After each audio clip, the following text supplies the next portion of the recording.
Olá, queridos, tudo bem com vocês? Vamos meditar na palavra de Deus. Eu vou fazer novamente, vou pedir novamente, tá bom? Vou tirar aqui um minutinho do tempo para pedir a você, se por alguma razão, queridos, esses vídeos que você tem assistido têm sido bênção na sua vida, têm te ajudado na compreensão da palavra de Deus, talvez até mesmo entender melhor o plano de Deus a respeito da salvação, ou se você acredita que isso possa ajudar outras pessoas a conhecerem melhor o plano de Deus a respeito da salvação, eu peço a você que nos ajude compartilhando esses vídeos com outras pessoas, em grupos de família, nos ajude comentando, curtindo. E se você acompanha os vídeos, mas ainda não é inscrito, por favor, tá bom? Se inscreve aí nos nossos canais. Não sei se você está assistindo isso no YouTube, no Facebook ou no Instagram, mas não importa. Ou se é um perfil pessoal meu, ou se é um perfil da igreja, não importa. Se inscreve lá, tá bom? E nos ajuda a chegarem mais pessoas com essa mensagem. Eu creio que a importância dessas mensagens só a eternidade é que nos farão saber, porque nós temos tentado de forma muito fiel, queridos, e honesta, trazer a vocês sem nenhum tipo de melindre, sem nenhum tipo de arranjo, de maquiagem, mas uma exposição clara das Escrituras, sem querer agradar alguém, sem querer ofender alguém, apenas expor a palavra de Deus, como ela é, trazendo o entendimento para que isso nos auxilie na nossa jornada com o Senhor, seja para conhecer o Senhor, seja na nossa vida de santidade. Então, por favor, tá bom? Nos ajude. E eu vou seguir aqui o nosso vídeo a respeito de expiação. Nós estamos tratando sobre isso. E eu falei no último vídeo, eu vou deixar até um cardzinho aqui para você acompanhar o último vídeo que nós fizemos a respeito da expiação. E eu vou dar sequência a isso, tá? Eu queria falar aqui sobre algumas considerações aqui a respeito da doutrina da expiação, doutrina fundamental das Escrituras Sagradas, tá? A primeira consideração, queridos, é que a necessidade da expiação surgiu do fato de que os pecados de Israel, caso não fossem expiados, sujeitariam os israelitas à ira de Deus. Expiação significa cobrir, tá? Cobrir. Então, se esses pecados não fossem cobertos, eles sujeitariam os israelitas à ira de Deus. A ideia aqui é que o propósito do dia da expiação, e eu vou falar bastante sobre isso, havia um dia no calendário religioso judaico que era chamado Dia da Expiação. Esse dia, a intenção dele era prover um sacrifício de amplitude ilimitada por todos os pecados que porventura não tivessem sido expiados pelos sacrifícios oferecidos no decurso do ano que findava. Aí, queridos, o povo seria purificado dos seus pecados do ano que passou e afastaria a ira de Deus contra eles e manteria a sua comunhão. É interessante. Eu já disse que se um judeu pecava, ele tinha que levar um animal até o templo e tudo, mas se de repente, por alguma razão, ele pecou e não se deu conta do pecado, esse pecado ficou sem a cobertura, sem a expiação, o dia da expiação serviria para isso, tá? Todos os pecados não perdoados ainda seriam cobertos pelo sangue, né? Seriam expiados, na verdade. Essa é a primeira reflexão.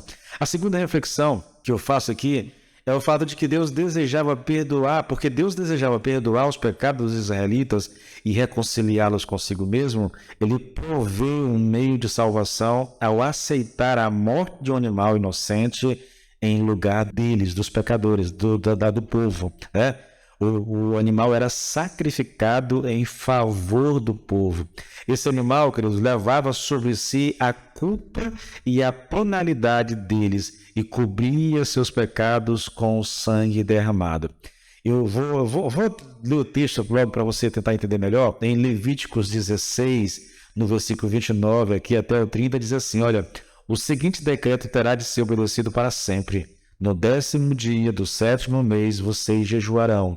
Ninguém trabalhará nesse dia, nem os israelitas, nem os estrangeiros que moram no meio do povo, ou seja, cada um fará um exame de consciência, exame sério com um espírito humilde, porque naquele dia será realizado um sacrifício para obter o perdão dos pecados, para purificá-los. Então, perante o Senhor, vocês estarão puros de todos os seus pecados. Em Levíticos ainda, né, os 23, versículo 27 até o 29.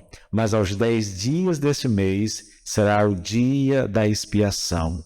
o Yom Kippur, tá? Tereis santa convocação e afligireis a vossa alma, trareis a oferta queimada ao Senhor. Nesse dia, nesse mesmo dia, nenhuma obra fareis, porque é o dia da expiação, para fazer expiação por vós perante o Senhor vosso Deus.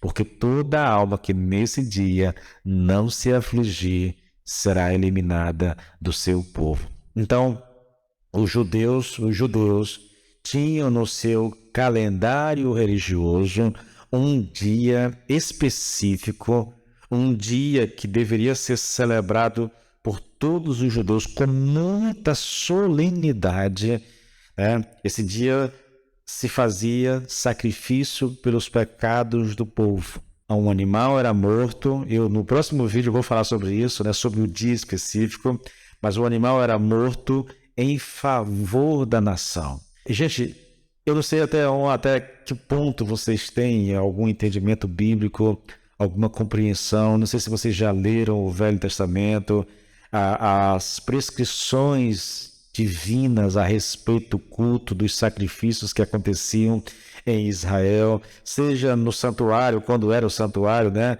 móvel, seja no templo, quando Salomão o construiu. Mas havia um dia, primeiro havia todo o culto em Israel, ele era celebrado em torno dos sacrifícios que aconteciam. Havia muitos tipos de sacrifício, de ações de graça, tantas coisas, dias festivos que se sacrificavam, mas havia um sacrifício específico que era para o perdão dos pecados. Quando alguém cometia um pecado e que ele estava consciente do seu pecado, ele tinha que ir pegar um animal do seu rebanho e ir até o sacerdote lá no templo ou no tabernáculo, e ali ele tinha que confessar o pecado, colocar a mão na cabeça do animal. É como se ele estivesse transferindo a culpa do seu pecado para o animal. Aí o sacerdote matava o animal, colhia o sangue daquele animal e aspergia, jogava esse sangue sobre o altar. E aí o pecador que levou o animal era perdoado porque o animal morreu no lugar dele. Então ele obtinha perdão. Tudo isso foi feito, querido, de maneira, eu diria, planejada por Deus. É uma forma de Deus dar consciência ao seu povo que para haver perdão de pecados é necessário que haja o derramamento de sangue. Porque a Bíblia diz que não há perdão de pecados se não houver derramamento de sangue. O pecado traz morte, e toda vez que alguém comete o pecado, ele merece morrer. E Deus encontrou um meio de poupar o homem que pecou, né, matando um animal no seu lugar. Mas alguém tinha que morrer, entende? Mesmo que fosse o animal morria para que a pessoa recebesse o perdão de Deus. O sangue daquele animal cobria o pecado da pessoa, e aí ela estava perdoada. Aquele perdão era temporário. Até ele cometer um próximo pecado, ele teria que fazer tudo de novo. Mas a ideia de Deus com esses sacrifícios era apontar para algo muito superior, muito mais glorioso, que seria o sacrifício do Cordeiro de Deus que tira o pecado do mundo. E esse sacrifício lá naquela cruz, queridos, ele era definitivo. Não há mais a necessidade de um outro sacrifício. Jesus não precisa mais voltar a esse mundo para morrer outra vez. O sacrifício que ele fez foi perfeito e foi definitivo. Aconteceu de uma vez por todas. Então, o homem que peca e que coloca a sua confiança no Senhor Jesus Cristo, ele encontra a salvação. Por quê? Porque Jesus Cristo morreu a nossa morte. Ele sofreu a condenação que deveria ser nossa. Então, quando nós estamos em Cristo, por causa do que ele fez na cruz, nós somos perdoados. É isso que ensina a doutrina da salvação. É algo simplesmente lindo, glorioso, tremendo demais, tá? Mas que muitas vezes as pessoas têm dificuldade de acreditar. É tão simples assim, pastor? Queridos, o ensino bíblico é esse. Quando você coloca a sua fé em Jesus Cristo, quando você confessa o Senhor Jesus Cristo como teu Senhor, como teu Salvador, admitindo que é um pecador, então você é perdoado dos seus pecados por causa do que Cristo fez por você. É um negócio tremendo, maravilhoso, tá bom? Eu espero que você creia nisso de todo o coração, tá bom? Deus te abençoe.